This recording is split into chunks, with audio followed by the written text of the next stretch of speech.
여러분 안녕하세요. 강도사 제이입니다. 한 주의 시작을 큐티로 하시는 여러분 아주 환영하고 축복합니다. 오늘 말씀은 출애굽기 24장과 25장의 말씀입니다. 지금까지 하나님께서는 십계명과 더불어 그 세세한 법들을 이스라엘 백성들에게 알려주시고 그 율법을 통해 하나님은 그들의 하나님이 되시고 이스라엘 백성은 하나님의 백성이 되는 그런 언약을 오늘 24장에서 체결하게 됩니다. 보시면 하나님께서 이 언약서를 허락하여 주시고 모세는 그 언약서를 가져다가 백성들 앞에서 낭독하고 그리고 모든 백성들이 화답합니다. 뭐라고 하죠? 7절에 여호와의 모든 말씀을 우리가 준행할 것입니다. 이러고서는 우리의 결혼 관계가 시작되는 거예요. 그런데 너무나 안타깝게도 이스라엘 백성은 너무나 쉽게 이 언약을 깨버립니다. 얼마 지나지 않아 송아지 우상을 만들어서 하나님을 대신하려고 하는 그런 일들을 벌이게 되죠. 어떻게 이렇게 약한가? 어떻게 사람이 이럴 수가 있는가? 우리가 책을 보며 생각하지만 사실 우리의 삶이 너무 이들과 비슷한 것 같아요.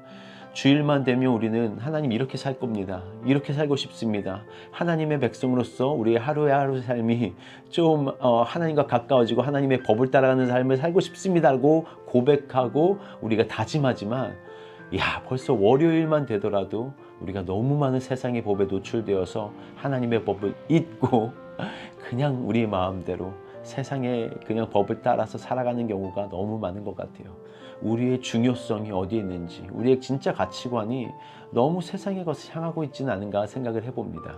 우리가 하나님의 법을 준행하겠습니다 라는 이 고백이 진짜 우리의 삶에 그런 고백이 되었으면 좋겠다는 마음입니다. 그리고 이제 8절부터 11절까지는 모세와 그 아론의 아들들 그리고 70의 장로가 함께 하나님을 만나는 일이 일어나요. 모세만 하나님을 만났었는데 이제 그들의 측근, 모세의 측근도 하나님을 만나게 되는 일입니다. 제가 생각해 봤었을 때 하나님을 만나는 게 저희 교회의 모든 사람들에게 이렇게 임했으면 좋겠다. 하나님과 함께 만나서 뵙고 먹고 마셨다라고 했어요.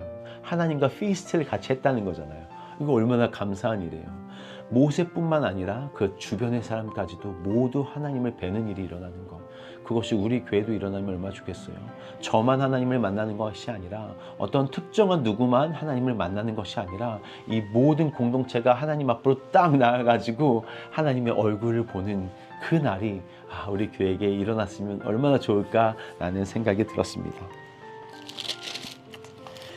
그리고 또 한 가지는 이제 18절이었어요.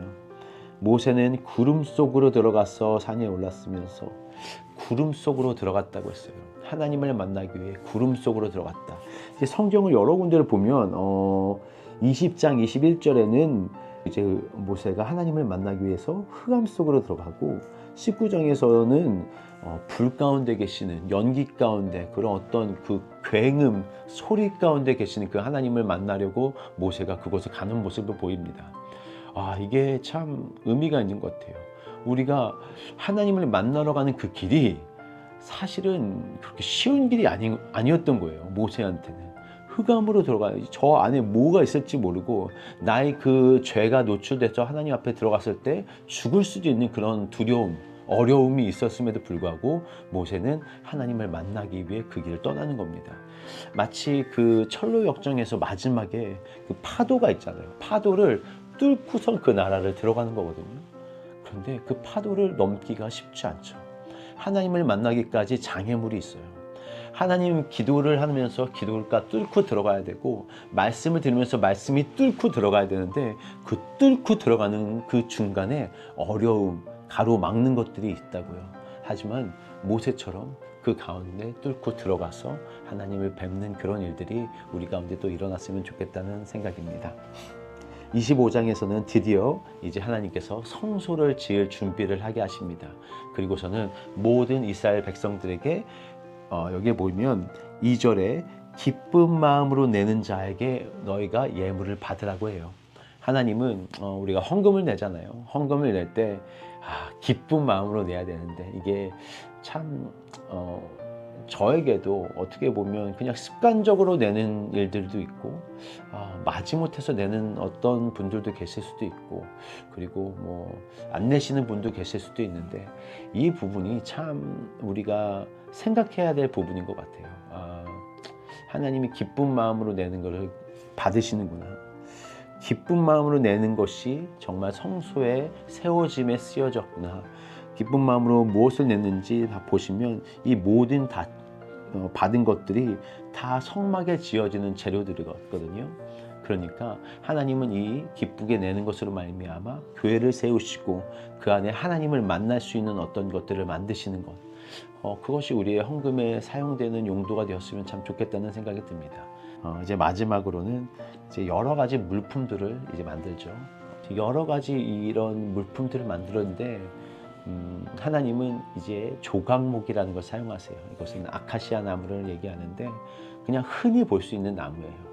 그리고 모양도 다 제각각입니다.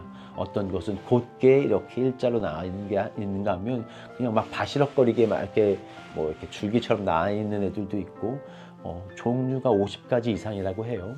그런데 그런 나무들을 사용해서 하나님은 성막을 만드세요. 그런데 그냥 그 나무를 쓰시는 게 아니라 그것을 다 금이나 노스로 더딥힙니다.